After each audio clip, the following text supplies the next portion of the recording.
All right, no computer. We're freestyling here.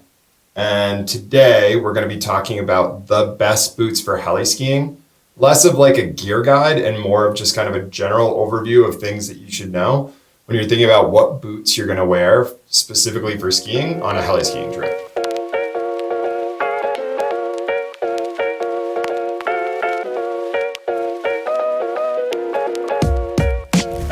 All right, so let's get started. This is Ethan from the team at Heli, and today we're going to be talking about the best boots for heliskiing.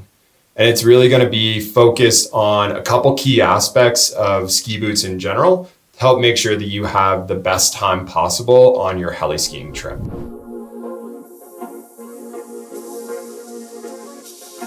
So the first thing that I'm going to go into is boot soles. So I've got two different examples here. We've got a sole that is like a treaded sole, so it's going to be more of like a backcountry style fitted sole.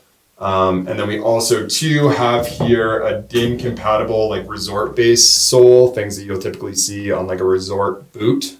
I don't actually believe there is a better boot sole out there for heliskiing.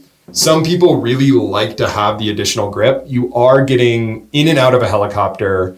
You're going down into backcountry, terrain. There's going to be some exposed rocks potentially at LZs. It can be nice to have that additional grip. It can be really nice to have that kind of added security or benefit, especially if you're going to be hiking. But the big thing is you're getting in and out of a helicopter. It's going to be warmer inside of the helicopter than it is going to be on snow. And so you may get some ice buildup. Both are pretty easy to clear off. I don't really think there's a huge difference, but some people swear by one or the other.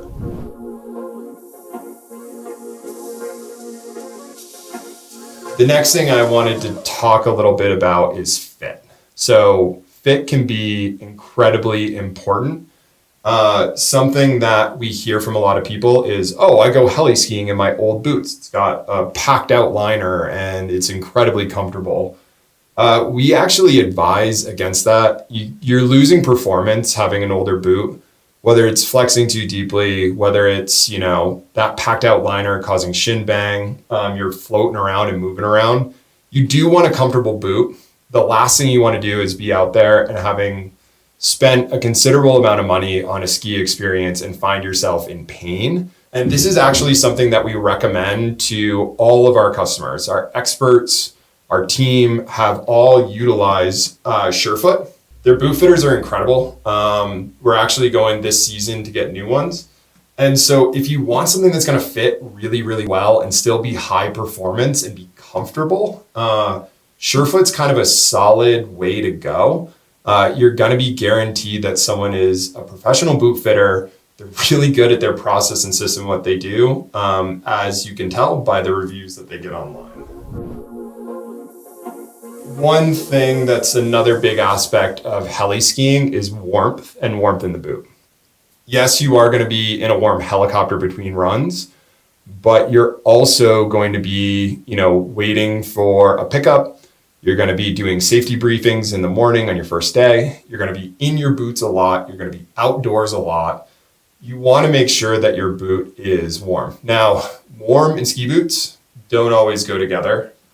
But something that I think is an added benefit, it's something that I'm looking into this year, is actually an integrated boot heater.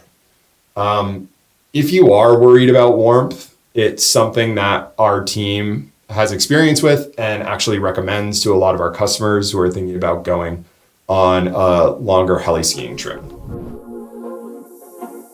A lot of people ask, am I going to need touring skis, right? Am I going to need that compatibility with a touring setup with a pin binding on the toe?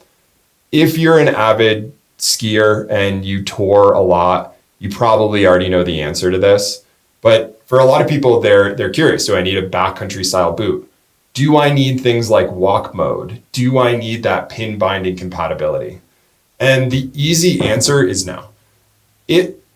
When you look at heliskiing as a whole, it's going to be more like a resort skiing experience in backcountry terrain.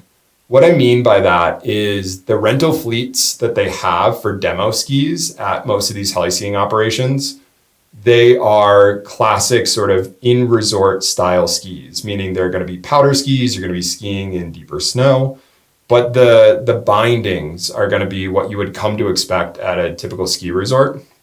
So the answer, as short as possible, no, you do not need pin bindings compatibility in your boot.